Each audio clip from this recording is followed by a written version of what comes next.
idéaux du développement durable seront traduits dans tous les secteurs organisationnels des 8e Jeux de la francophonie, par exemple l'aménagement, le tourisme, la restauration, etc. Bref, autant de défis à relever par la Commission développement durable. Bonsoir mesdames et messieurs, bonsoir chers jeunes. Aujourd'hui, dans votre émission Cap Abidjan 2017 numéro 6, nous recevons deux invités, Dr Thié-Hiro Hyacinthe et M. Nado Théodore Florent. Bonsoir docteur.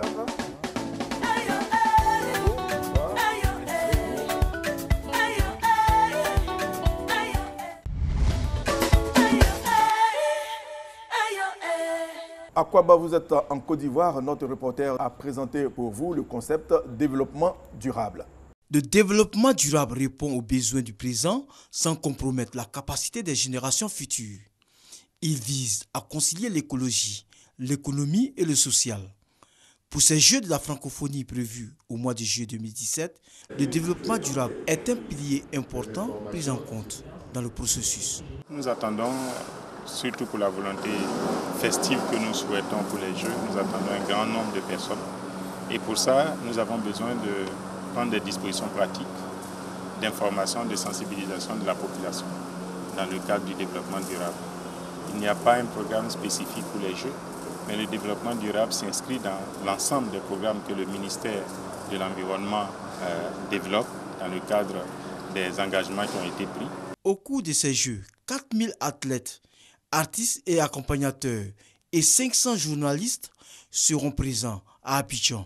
Cela aura un impact certain sur l'environnement à travers la pollution des déchets et même sur les habitudes.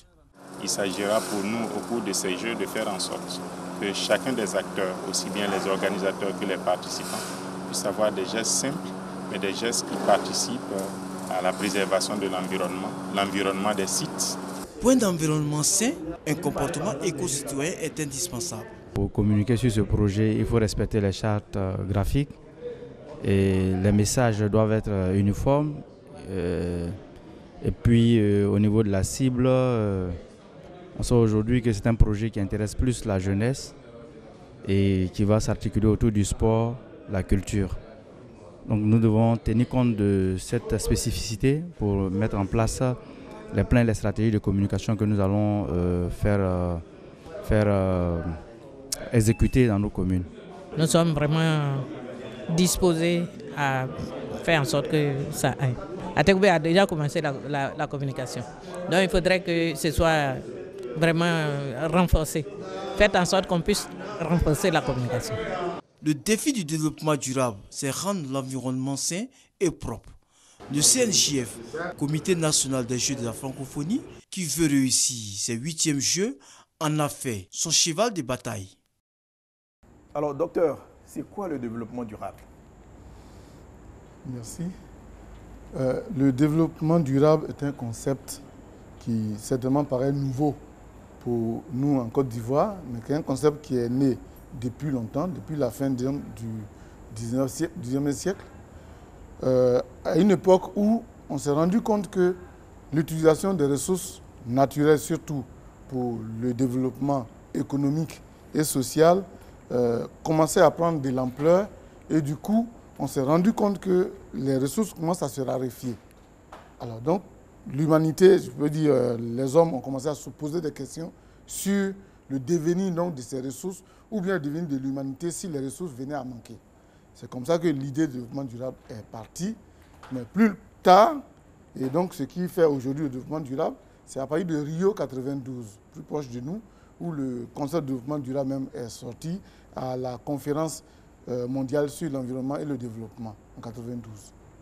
Et le développement durable, pour retenir donc cette définition que tout le monde connaît, qui est donc un développement qui permet de répondre aux besoins des générations présentes sans compromettre donc la capacité des générations futures de répondre à leurs besoins également.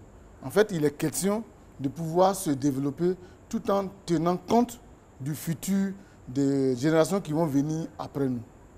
Quels sont les piliers du développement durable? Voilà. Les piliers du développement durable sont au nombre de 4, puisque nous sommes dans le cadre de la francophonie. Et donc, il y a le pilier économique, le pilier social et le pilier environnemental, en plus du pilier culturel. Culturel, c'est que la francophonie intègre. Oui, c'est la francophonie qui a intégré vraiment le volet culturel donc, à la définition de développement durable. Alors, M. Nadeau, ramenez à nous, après la définition du docteur, qu'est-ce qu'il faut comprendre par développement durable dans notre vécu quotidien? Bon, il faut dire qu'au niveau du développement durable, tout à l'heure on a dit que c'est une notion qui est assez nouvelle aujourd'hui, mais pour revenir à nous, nos ancêtres pratiquaient déjà le développement durable. Par exemple, en Côte d'Ivoire, il y a plusieurs coutumes, us et coutumes, qui sont liées au développement durable. Donc, ce n'est pas quelque chose de nouveau vraiment chez nous. Je vais donner un exemple. À l'ouest, par exemple, il y a ce qu'on appelle les Zrandibé. Les Zrandibé, c'est un groupe de personnes qui gèrent la propriété du village. Okay? Et ça rentre dans le cadre du développement durable. C'est une pratique qu'il y a chez nous depuis longtemps et qui est dans le développement durable. La francophonie met l'accent sur la culture dans le développement durable. Qu'est-ce qui milite en faveur de la Côte d'Ivoire dans ce cas précis?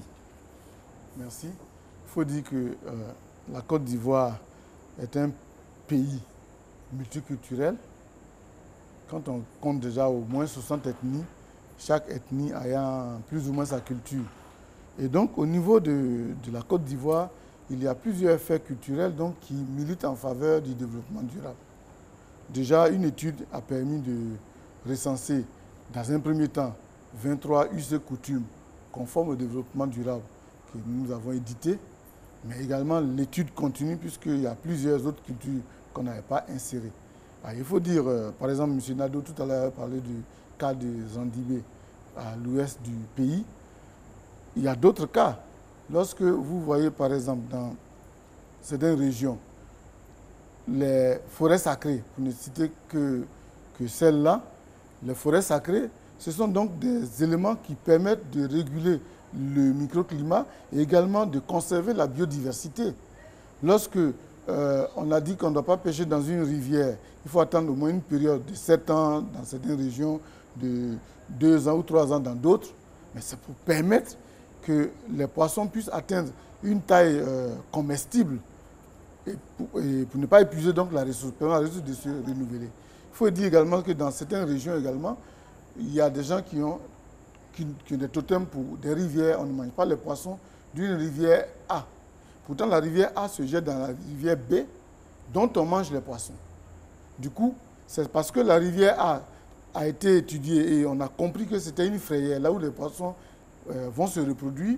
Alors, pour ne pas couper donc la ressource, on a permis donc de préserver cette partie en mettant le totem. Donc, il y a plein de faits culturels en Côte d'Ivoire qui militent en faveur du développement durable. Docteur, comment le développement durable va-t-il se vivre dans les 8e Jeux de la francophonie? Je rappelle encore que c'est cet aspect du projet qui a permis à la Côte d'Ivoire d'avoir l'organisation des Jeux. Merci. Il faut dire que l'organisation des Jeux, c'est une cérémonie, ce sont des activités qui vont générer, par exemple, des déchets dans toutes sortes de domaines, que ce soit la gastronomie, que ce soit le transport.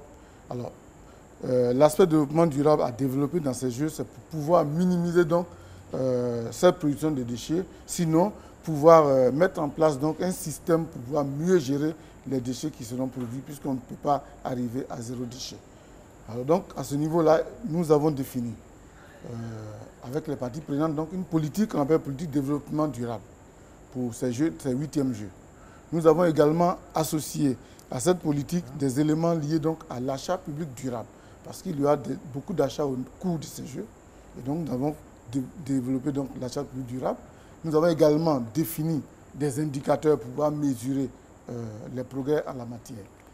Par exemple, au niveau de ce qui concerne donc l'énergie, il faut pouvoir maîtriser l'énergie au cours de ces 8e Jeux. Justement, vous avez sorti un mot, minimiser. Comment minimiser? Ouais. Merci. Oui.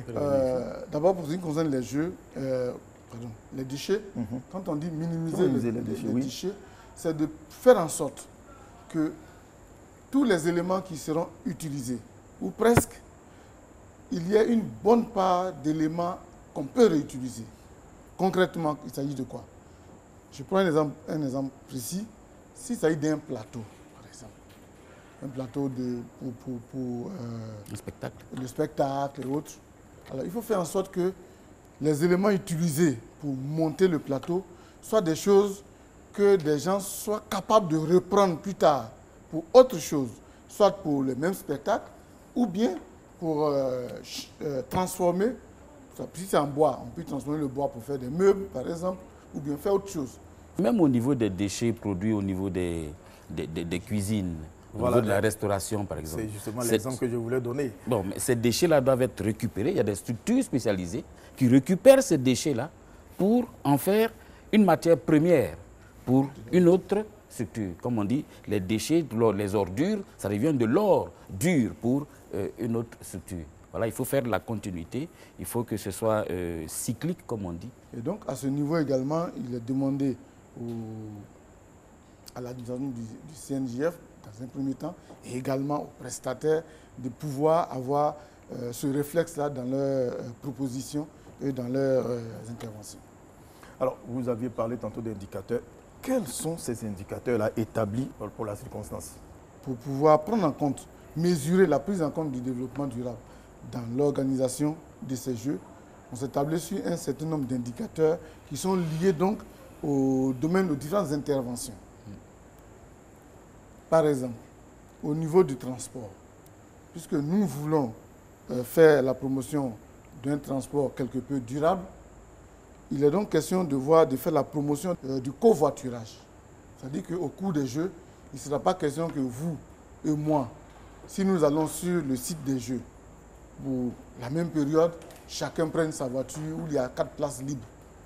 Du coup, nous pouvons emprunter un seul véhicule, puisque nous venons d'un même endroit pour aller à un autre. Cette promotion de covoiturage également privilégie l'utilisation donc des mini-cars au lieu d'utiliser les véhicules particuliers. Cela permet de réduire la pollution parce que pour 10 personnes, on utilise un seul véhicule que 10 Absolument. véhicules. Ça ferait déjà 10 fois moins de pollution générée au cours de ces jours. Donc, l'indicateur serait de mesurer combien de personnes ont pu utiliser le covoiturage, par exemple au niveau des jeux. Ça, c'est un des indicateurs. Alors, au niveau donc de l'éclairage, pour minimiser la consommation de l'énergie, il est demandé d'utiliser donc des appareils éco-énergétiques. Si on a utilisé 100 ampoules pour éclairer ici, il est question de voir sur ces 100 ampoules, combien d'ampoules éco-énergétiques nous avons. Et nous tablons pour avoir au minimum la moitié de ces ampoules-là soit éco-énergétiques. C'est ça. Alors, qui veille à leur prise en compte? Non, il faut dire que d'abord, ces indicateurs-là, c'est nous-mêmes qui nous avons fixé ces indicateurs-là. Parce que nous voulons atteindre ce qu'on appelle la certification ISO 20121. Okay? Donc ces indicateurs-là seront évalués. Il y aura une commission de certification qui va venir pour certifier ces jeux-là à partir de ces indicateurs que nous-mêmes nous sommes donnés. Alors, une formation en vue, parce que vous êtes une commission transversale. Hein, vous prenez en compte l'ensemble des autres commissions. Il faut que les gens sachent où ils vont. Oui, mais bien sûr, on a déjà rencontré ces différentes commissions-là. On a déjà rencontré, d'abord on a fait ce qu'on appelle la première prise de contact pour insuffler dans leurs différents programmes la donne développement durable. Okay? Et puis, il faut dire qu'on les suit au quotidien dans leurs différentes activités et même qu'on a une formation prévue dans 2 ou 3 jours par rapport à une formation qu'on a pour les présidents des différentes commissions et même l'administration CNJF. On va les former aux différents principes de développement durable. Et puis, on va valider le dernier document technique qu'on a produit, qui est la charte des jeux. La charte, en fait, c'est un code de conduite que toute l'organisation du CNJF va se donner au cours de ces jeux pour dire, au cours de ces jeux, nous nous engageons à faire ça, à faire ça, à faire ça, à faire ça. Et cette charte, si elle est validée, elle sera signée par toute l'organisation et affichée un peu partout où besoin sera. Il faut préciser qu'il y a un renforcement des capacités qui est en cours d'être fait puisqu'il y a plusieurs acteurs qui sont adressés à ce niveau.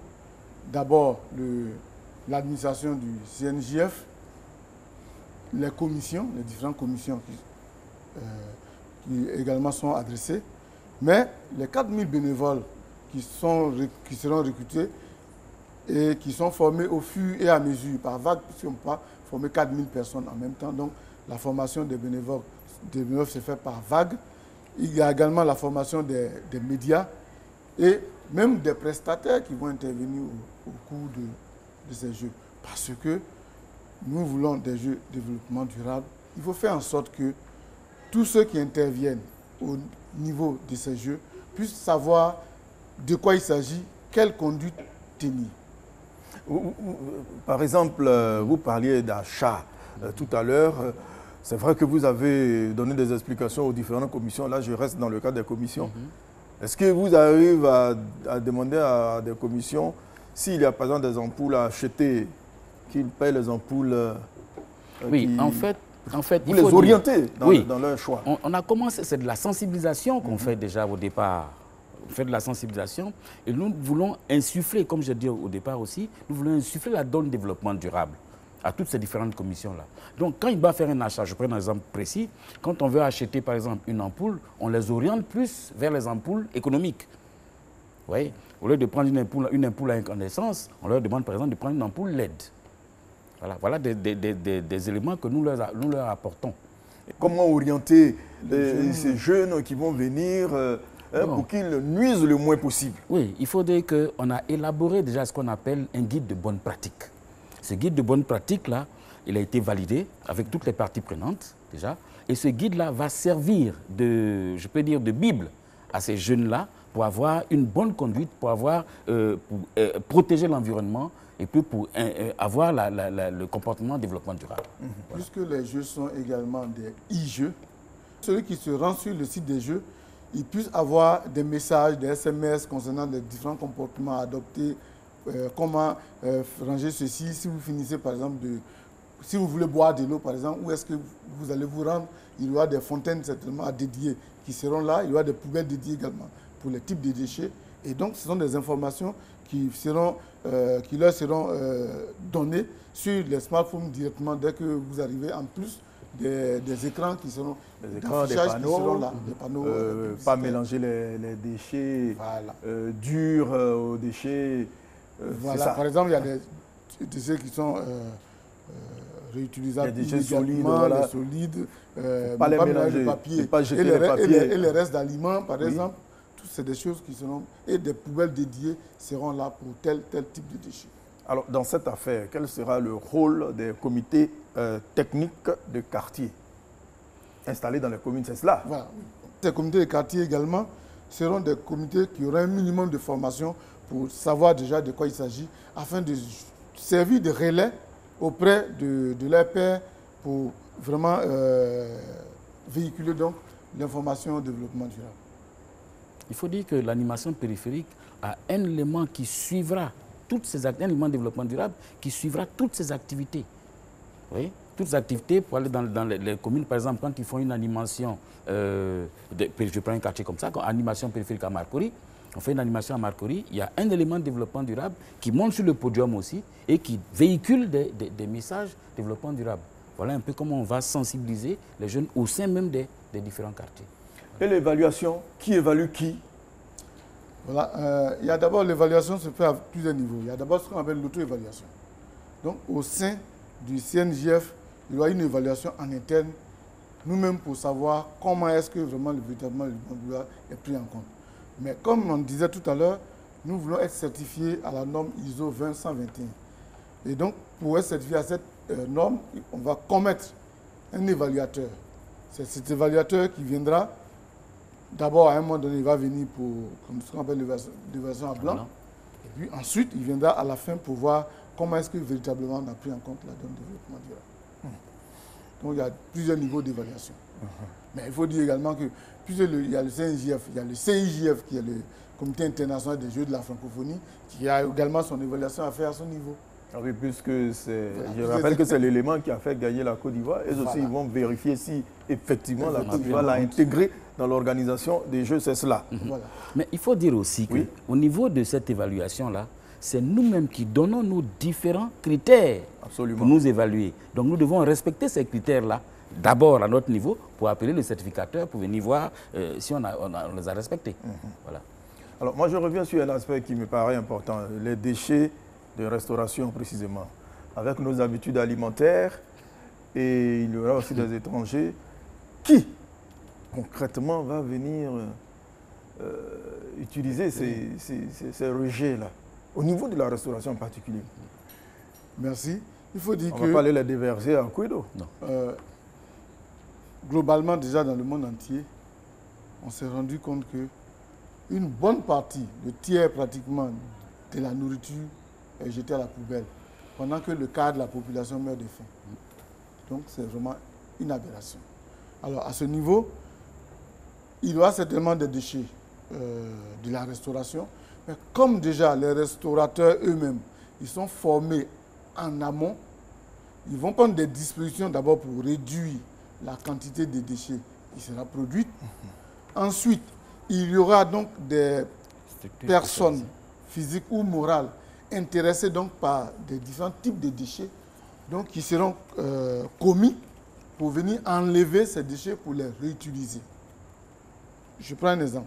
Si moi, je suis intéressé par exemple par les restes de riz, je dis n'importe quoi, de riz, je vais contractualiser avec le CNJF pour que moi, je parte sur tel site, tous les restes de riz, on les mettra dans une poubelle bien précise et moi, je vais pour enlever ça. Et je serai agréé pour ça. Alors, donc, il y a beaucoup d'éléments qui sont faits dans ce domaine-là pour pouvoir réduire vraiment la quantité de déchets à pouvoir envoyer à la décharge. Aujourd'hui, je pourrais vous demander à quel stade vous vous trouvez dans le processus. À quel stade? Allez-y. Bon, il faut dire que la cellule développement durable a élaboré la quasi-totalité de ces documents techniques. Comme l'a dit tout à l'heure le directeur, hein, le président de la commission, la politique concernant ces jeux-là, développement durable de ces jeux, a été faite. La politique achat durable a été faite, les indicateurs ont été faits, le guide de bonne pratique a été fait, et même que la charte est faite. Oui, donc tous les documents techniques sont validés. Ça, c'est un élément très important pour la phase de sensibilisation, de renforcement des capacités des parties prenantes, qui est une phase continue, puisque on ne peut pas dire à un moment donné, nous avons fini de sensibiliser les gens. Absolument. Donc ça, c'est une phase qui continue jusqu'à la fin des Jeux. Même après les Jeux. Même après les Jeux, parce que absolument, il ne faut pas s'arrêter là. Alors, c'est une émission qui s'adresse en particulier aux jeunes. Quelle est leur place ou bien un message particulier à leur passer dans le cadre du développement durable? Pour ces jeunes, il leur est demandé donc d'avoir ce que nous appelons un comportement éco-citoyen. Il faut respecter la chose publique, ce qui est très très important, puisque nous allons accueillir chez nous 4000 personnes qui vont venir d'ailleurs. Près de 80 pays. Ah, oui, voilà. Pratiquement tous les pays du monde. Tous les pays du monde. Ceux-là, ils viendront pour voir comment nous nous comportons. C'est des choses qu'on ne voit pas au départ. Mais quand quelqu'un vient chez toi, il te dit bonjour, il s'est fait déjà une idée de toi. Donc, à tous les jeunes, moi je m'adresse à tous les jeunes pour dire que tous ceux qui viendront là, ils sauront comment sont les Ivoiriens. Nous avons déjà notre hospitalité légendaire, mais il faut qu'on voie également qu'au-delà de cette hospitalité, nous sommes quand même exemplaires. Alors, M. Dado, pour terminer, quelle attitude éco-citoyenne dans la ville? Parce que nous voyons souvent à travers des voitures, et même des gros cylindrés, les gens jetés par la fenêtre des papiers. Bien, je dis qu'il faudrait que les jeunes sachent aujourd'hui que pour mériter l'appellation d'Ivoirien nouveau, il faudrait qu'ils aient une attitude éco-responsable. C'est-à-dire qu'il faudrait par exemple que tout jeune sache aujourd'hui qu'une fois qu'il a fini de manger sa banane, qu'il ne jette pas la peau dans la rue.